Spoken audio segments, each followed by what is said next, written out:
Greetings everyone, this is Deborah Bishop for Conscious Nashville, and I know it's been a while since we've been here introducing a new video for the home page, and that's because we have been absolutely focused on doing some things behind the scene, which you're going to see rolling out very soon. And I, yours truly, have been directly involved in creating some of the content that's going into the Conscious Nashville directory and the Conscious pages. And I'm telling you, you're going to want to know about this. It's a really awesome thing, a one-of-a-kind reality as far as I know across the entire United States.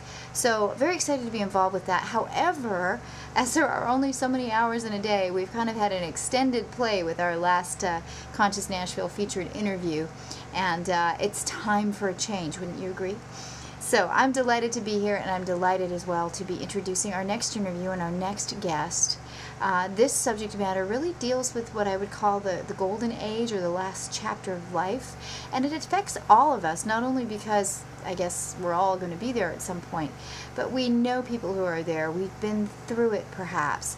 We're on the verge of about to go through it with someone that we love, or you may yourself be entering into that phase, or there may be somebody you know that is dealing with a terminal situation.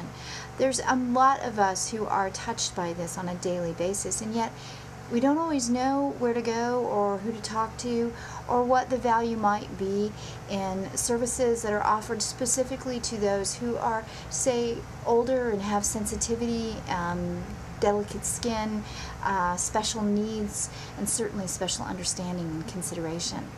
It was my joy to do this interview, and I think you're going to agree that Faith Fairhope is truly a gift to anyone who gets to know her. Enjoy. So Faith, thank you so much for taking time today and sharing some of yourself with our lovely Conscious Nashville community. We're very appreciative of that. And I would love to have the opportunity for the community to get to know you a little bit better. I'm a mother of two sons and two grown sons, and I've grown up in this area, lived in Nashville and the surrounding areas most of my life. I'm a licensed massage therapist, nationally certified clinical aromatherapist, healing touch practitioner, and 2 years ago I was ordained as an international and interfaith minister, and I recently took some training finishing my certification, and it's in Beyond Surgery, so I'm actually a surgical coach. And help people through the anxiety that they may have prior to surgery, and then I'm there immediately after to help with the effects of the medications and all that they've had during surgery. Wow, that sounds really fascinating. What got you involved in that? Well, I just felt a calling to it, actually. I had been a mortgage loan officer with Bank of America in Franklin, Tennessee, and had just felt like I was kind of finished with that, and so I sought God really and said, hey, you know, I've been given gifts and talents, but I've never really thought about the best use for them. And I felt very much, I was awakened that night from a dream and felt very much called to bring healing through my hands. And it was first going back to school to become a massage therapist, and while I was in school I was introduced to healing touch, and I loved it. So I took healing touch, and through that I was introduced to the clinical aromatherapy and took it, and so each thing has just led to the next. And in 2007 my husband passed away. And he was a United Methodist minister in Williamson County mainly.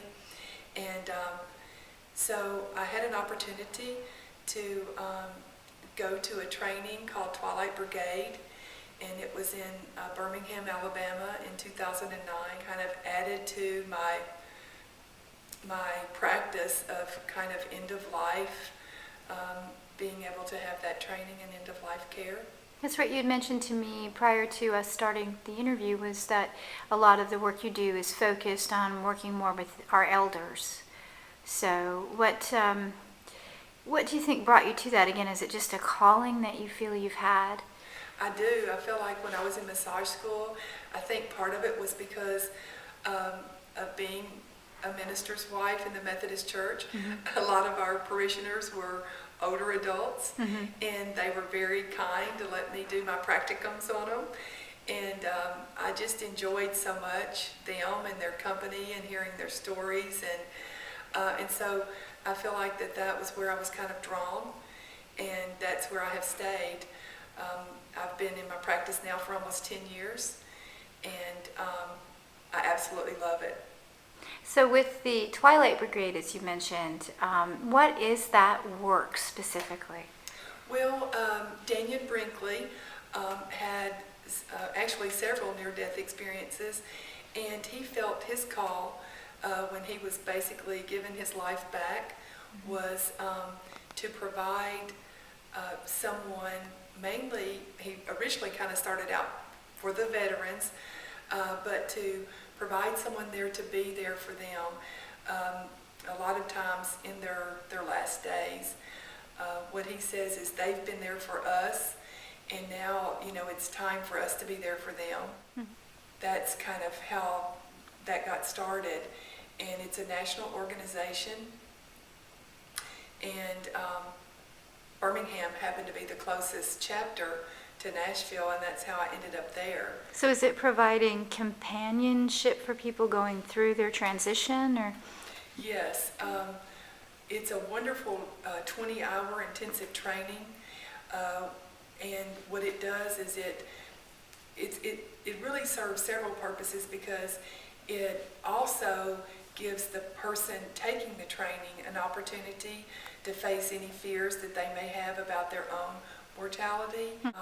Because what we find is that if we have fears around our own death, we're not able to really be there for the person that needs us, because that kind of is between us. Right. And so it gives us an opportunity to work through that.